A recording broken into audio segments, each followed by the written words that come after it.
A'udzubillahi minasyaitonirrajim. Bismillahirrahmanirrahim. La haula wala quwata illa billahil aliyyil azim. Alhamdulillahirabbil alamin. Assalatu wassalamu ala asrofil anbiya'i wal mursalin wa ala alihi wa sahbihi ajmain. Rabbi shrah li sadri wa yassir li amri wahlul 'uqdatam min lisani yafqahu qawli waj'alni waziran min ahli. Assalamualaikum warahmatullahi wabarakatuh. Baik, sahabat sekalian, insya Allah hari ini kita kembali membahas terkait tawakal ya.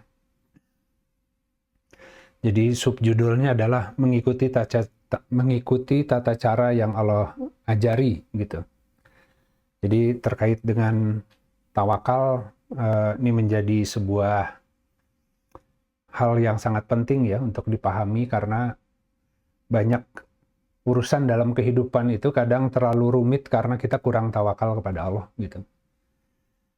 Nah, saya buka dari sebuah hadis riwayat Imam Ibnu Hibban dan Imam Al-Hakim dari Ja'far bin Amr bin Umayyah dari ayahnya radhiyallahu anhu. Ia berkata, seorang laki-laki berkata kepada Nabi Shallallahu Alaihi Wasallam, "Aku lepaskan untaku dan bertawakal." Kemudian Nabi Shallallahu Alaihi Wasallam menjawab atau bersabda, "Ikatlah dulu, baru bertawakal." Gitu. Jadi tawakal itu nggak sama dengan pasrah ya, sahabat-sahabat. Artinya kita tetap melakukan sesuatu yang dalam kemampuan kita dan yang di luar kemampuan harus diserahkan ke Allah. Nah, tawakal itu akan sangat bergantung kepada waktu penyerahan gitu. Jadi seringkali orang mengerjakan suatu hal sudah melebihi kemampuannya tapi terus masih berusaha, sehingga akhirnya ya stres, ya kemudian panik ya, bingung ya, karena sudah melewati batas kemampuan sebenarnya, bahkan sakit gitu ya, sampai kepikiran gitu. Jadi setiap hari berpikir masalah gitu. Padahal kan seharusnya berpikir solusi. Ya. Nah, solusi ya tentu kita mengerjakan hal-hal yang mampu kita kerjakan. Sisanya harus ya mohon pertolongan Allah gitu. Jadi yang pertama adalah menyerahkannya terlambat sehingga dalam berusahanya berlebihan, atau kurang berusaha. Jadi minta terus ke Allah tapi nggak ada usahanya gitu. Padahal dikasih akal, dikasih kemampuan, jadi kurang mensyukuri dulu daya yang Allah kasih. Memang tawakal tuh nggak mudah, karena di dalam menyerahkan kepada Allah urusan kita, itu dalam menyerahkannya itu harus pas gitu. Titik menyerahkannya gimana. Dan harus secara sadar menyerahkan gitu, nggak bisa otomatis gitu. Ya, bahkan seseorang ketika kan setiap hari disuruh berdoa. Ya, barang siapa yang berdoa di pagi hari dan tawakal kepada Allah dan berdoa Bismillahirrahmanirrahim, la haula wala quwata illa billah gitu ya. Maka pada hari itu syaitan putus asa gitu. Karena bagaimana kami bisa menggoda orang yang sudah tawakal menyerahkan ke Allah? Ya apapun yang terjadi hari itu, dia sudah menyerahkan ke Allah, dia hanya mampu mengerjakan sesuai yang terbaik yang dia bisa lakukan hari itu. Sisanya serahkan ke Allah. Nah, tapi yaitu setiap hari ini ingat, besok lupa. Ya kalau besok lupa, syaitan masuk lagi gitu. Jadi tawakal ini harus terus-menerus sebenarnya gitu. Harus jadi pakaian. Bukan sesuatu yang hanya kadang-kadang gitu. Jadi tawakal harus terus dalam setiap keadaan gitu ya. Manusia tawakal biasanya kalau sudah terpaksa, udah nggak bisa bergantung kepada apa-apa lagi, akhirnya ke Allah gitu. Makanya terus-menerus dibikin seperti itu.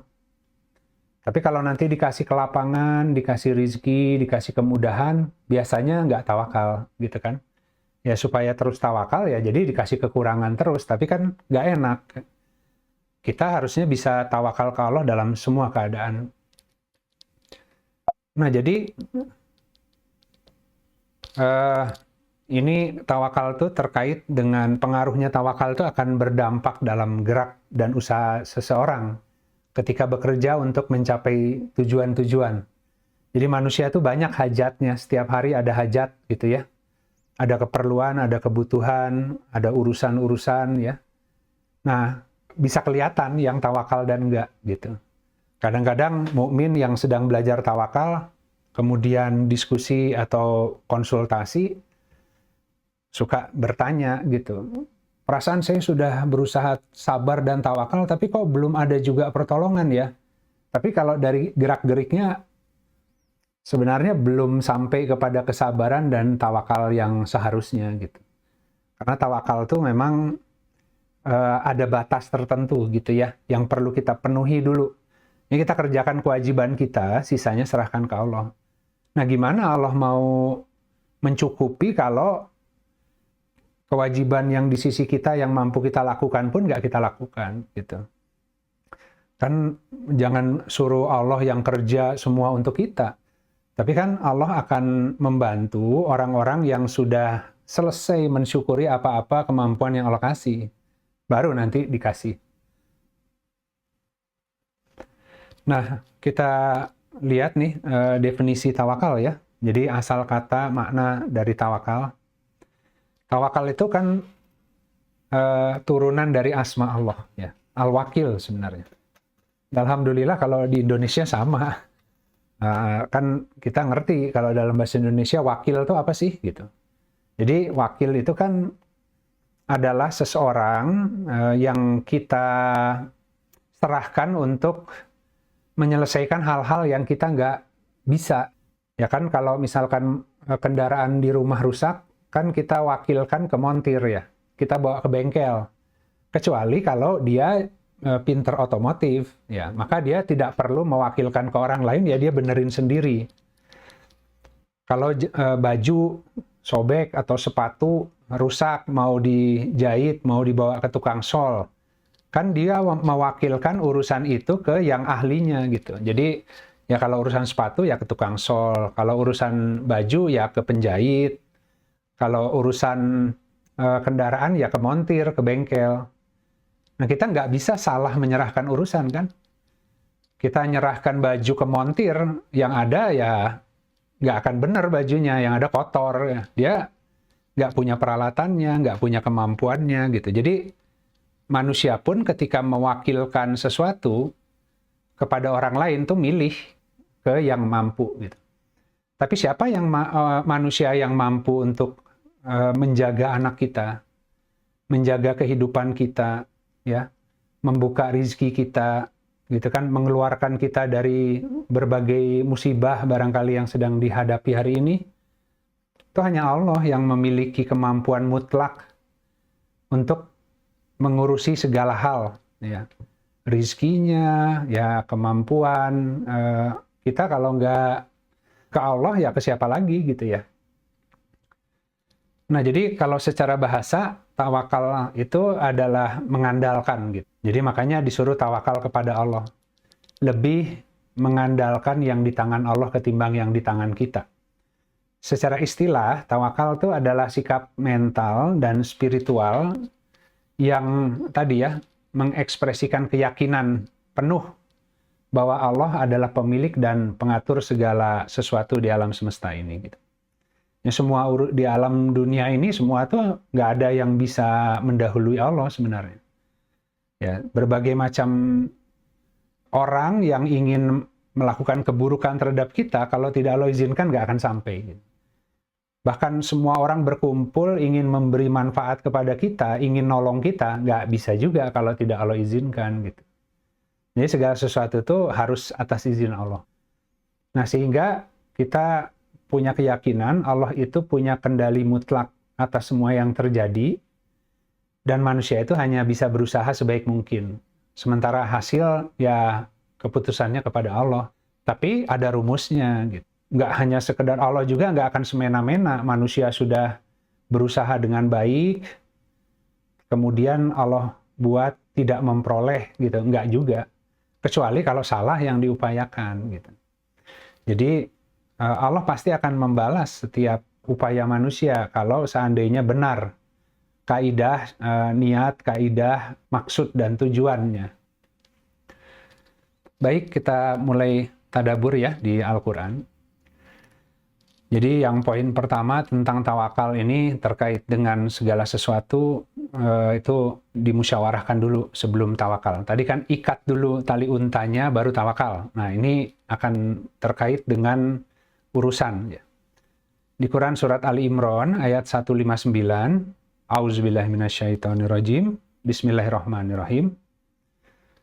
Maka dengan rahmat dari Allah, kamu berlaku lemah lembut terhadap mereka. Dan sekiranya kamu bersikap keras dan berhati kasar, tentulah mereka akan menjauhkan diri dari sekitarmu. Maka maafkanlah mereka dan mohonkan ampunan bagi mereka, dan bermusyawarahlah dengan mereka dalam urusan al-amr. Ya. Kemudian apabila kamu telah membulatkan tekad, maka bertawakallah atas Allah. Sesungguhnya Allah amat menyukai orang-orang yang bertawakal. Nah, jadi ini contoh ya kalau seandainya kita ingin melaksanakan sebuah urusan yang kita punya ide, punya gagasan, kayaknya ini kalau kita membuat ini baik nih, gitu. Kalau kita mengerjakan satu hal ini banyak kebaikannya gitu. Jadi kita punya gagasan atau ide untuk melaksanakan sebuah urusan. Tapi urusan itu kita nggak mampu untuk dikerjakan sendiri, kita butuh bantuan orang lain. Sehingga kemudian kita berusaha untuk mengajak orang lain, bantu saya, mau nggak? Saya ada ide yang kalau ini berhasil bangun, maka ini banyak manfaatnya nih. Ya. Tapi kemudian, ya tadi, ada yang mendukung, ada yang tidak, ide itu gitu.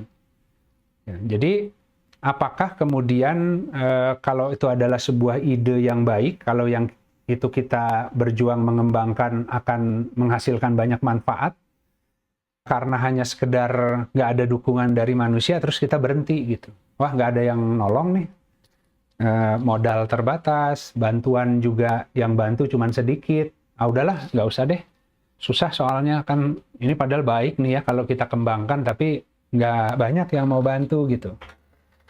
Nah, ini yang dimaksud dengan kalau ada kebaikan yang ingin dibuat, ya kita sudah pertimbangkan, kemudian kita ajak diskusi orang lain, kemudian ternyata dukungannya terbatas, tetap jalan gitu. Makanya jika engkau telah membulatkan tekad, tawakal ke Allah.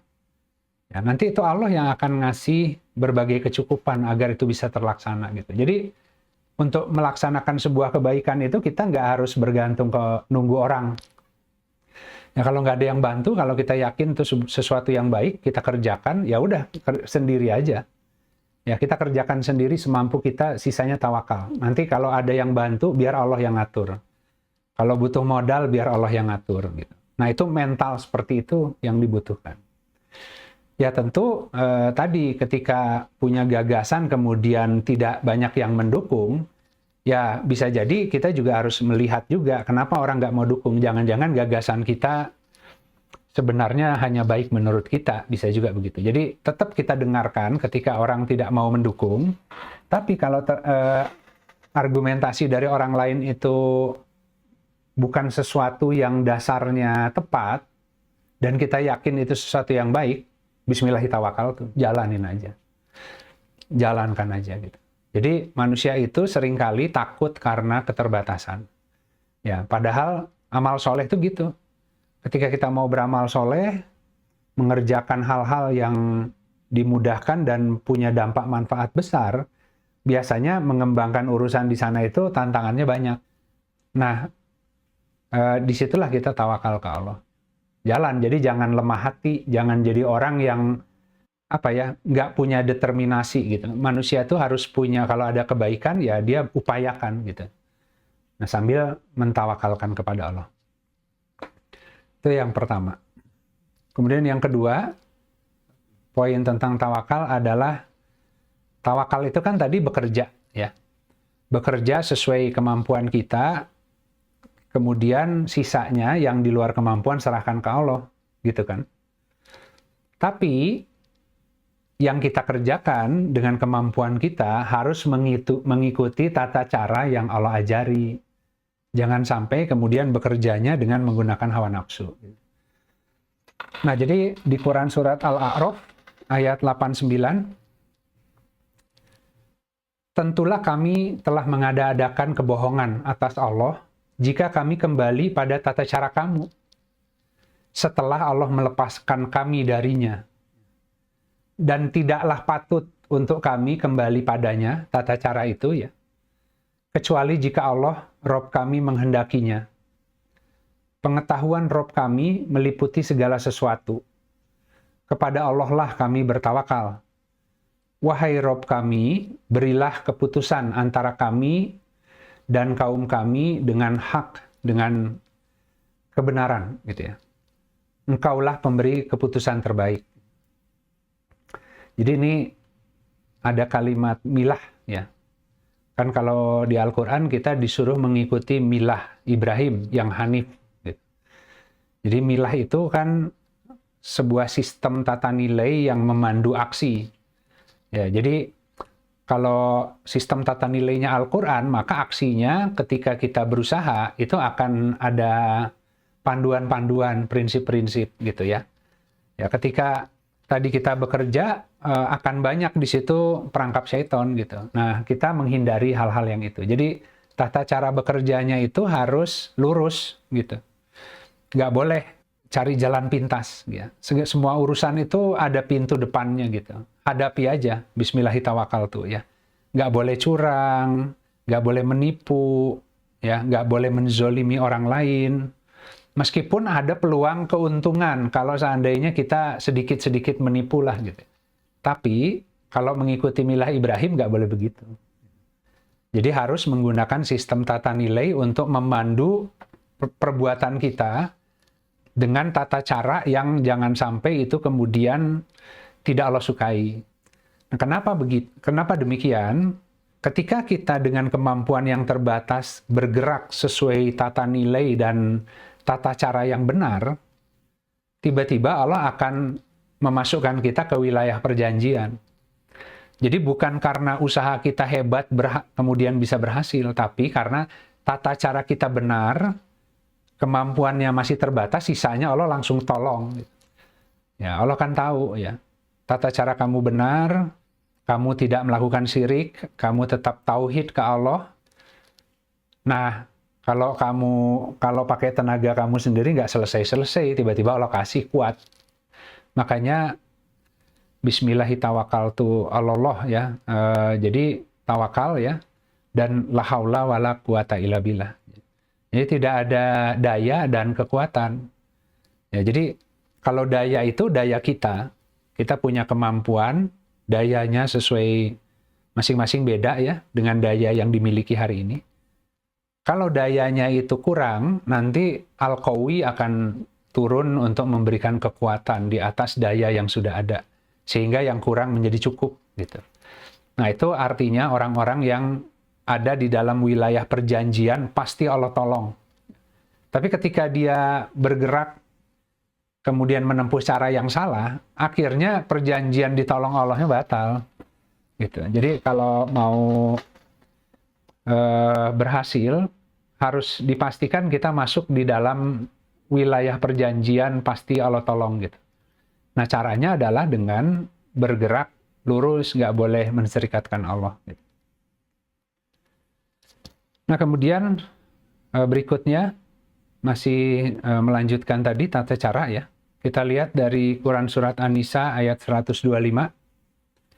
Siapakah yang lebih baik agamanya daripada orang yang menyerahkan wajahnya kepada Allah? Sedang dia orang yang berbuat kebaikan dan mengikuti milah Ibrahim yang lurus.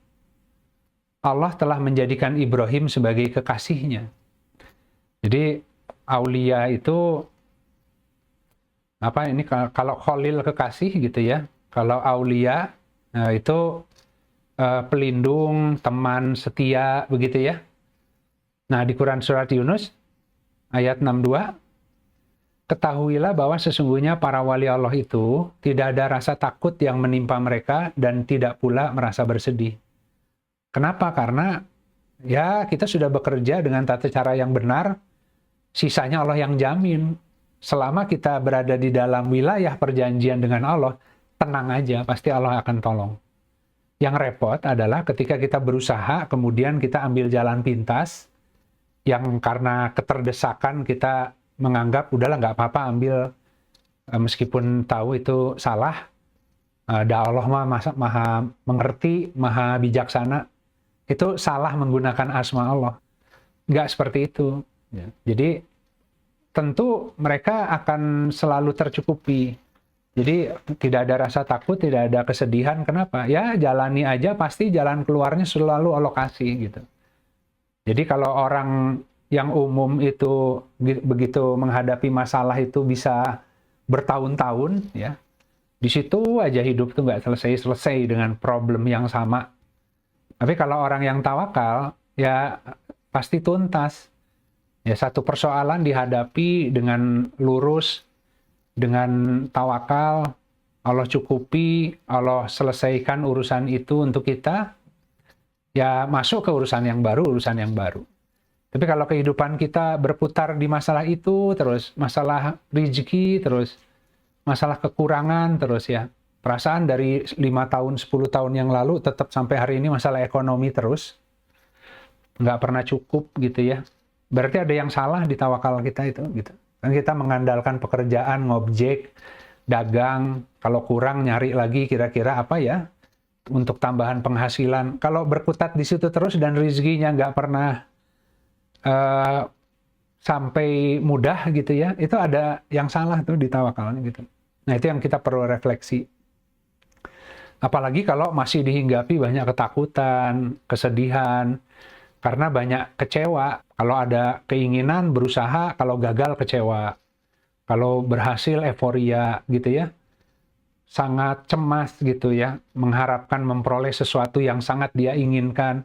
Nggak seperti itu gitu. Kalau orang tawakal tuh bekerja yang sebaik-baiknya, hasilnya biarkan ke Allah. Kalau berhasil berarti memang ada kebaikan di situ. Kalau tidak, pasti ada yang lain yang lebih baik. Mereka cepat move on.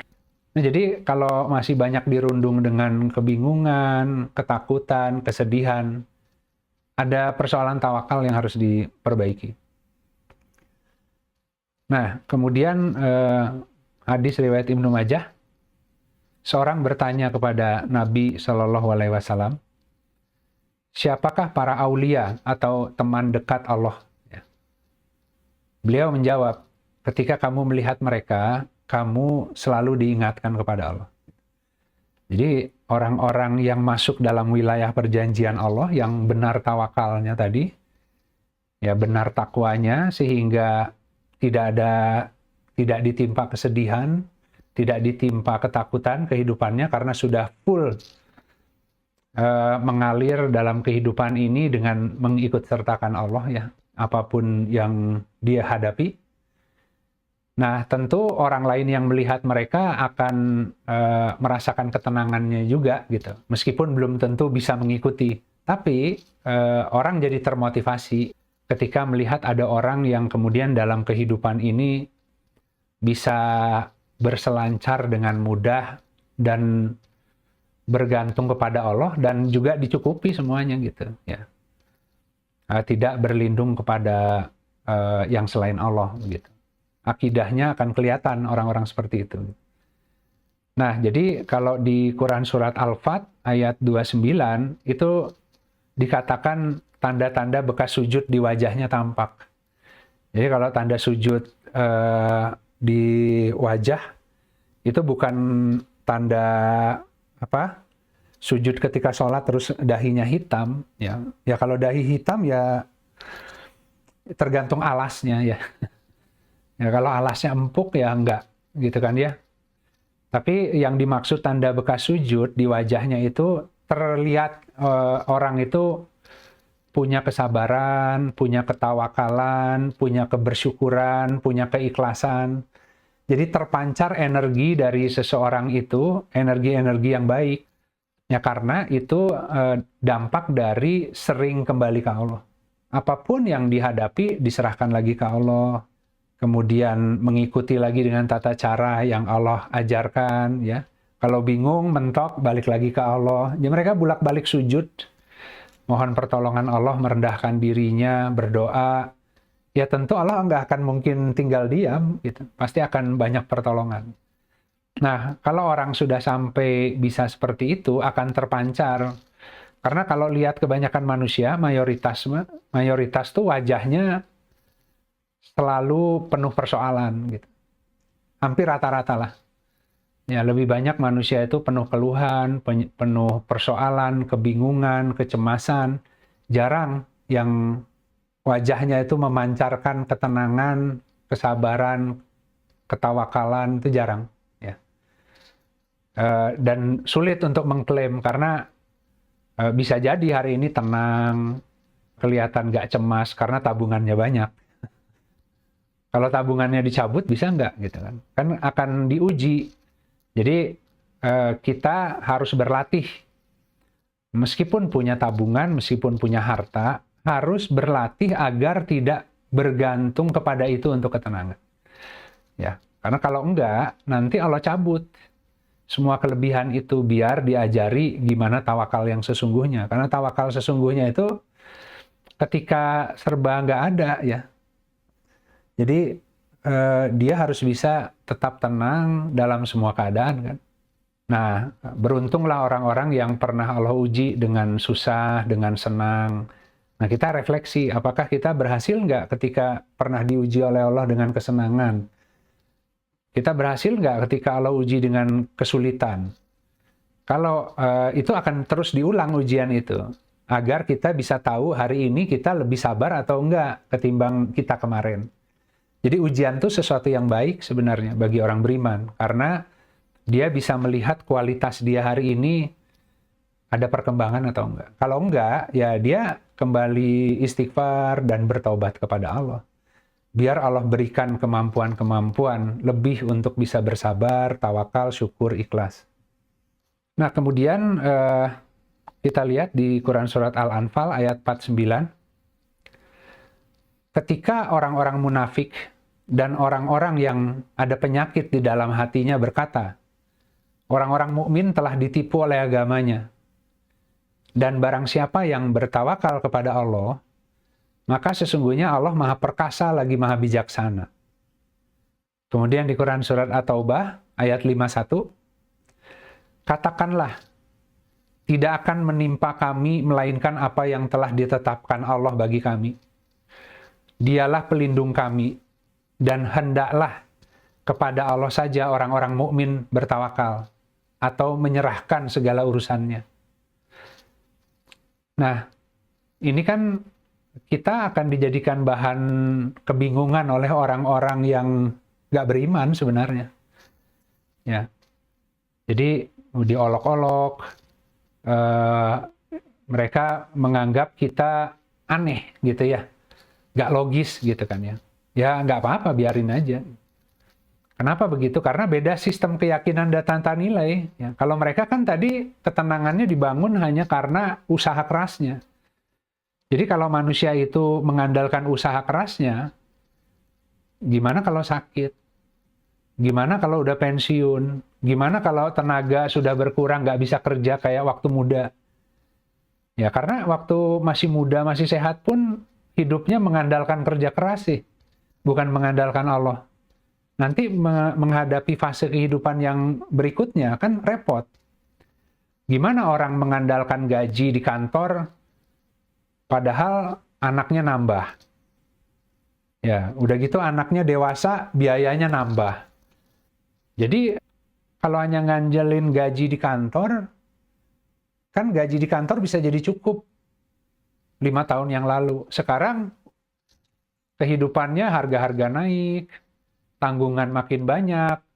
Akhirnya, fokusnya adalah mengharapkan kenaikan gaji, gitu kan ya. Atau ngeluh aja di kantor gitu. Wah, gaji nggak naik-naik dan sebagainya. Jadi mengandalkan, menjaminkan hidupnya dari gaji kantor gitu. Akhirnya banyak ngeluh gitu. Merasa nggak memperoleh upah yang seharusnya gitu. Padahal kan memang nggak boleh ke kantor, harus ke Allah gitu ya. Kalau ke kantor sih sarana tempat bekerja sebaik-baiknya aja. Tapi masalah di situ gajinya naik, diapresiasi oleh orang lain atau tidak. Selama Allah melihat kita bekerja dengan sebaiknya, nggak mungkin Allah tinggal diam. Entah dikasih pekerjaan yang lebih baik, entah gajinya dinaikin, entah bukan dari kantor rezekinya, dari arah lain tiba-tiba banyak aja rezekinya gitu. Dari kantor mah segitu-gitu aja, tapi ada aja di luar itu ya. Anaknya dapat beasiswa, kemudian ya banyaklah dapat hadiah gitu ya. Itu Allah yang ngatur. Jadi kalau sistem keyakinan dan tata nilainya beda, ya pasti orang-orang yang umum, yang kebanyakan manusia akan nggak memahami gitu milahnya Ibrahim. Karena tata cara sesuai yang Allah ajarkan.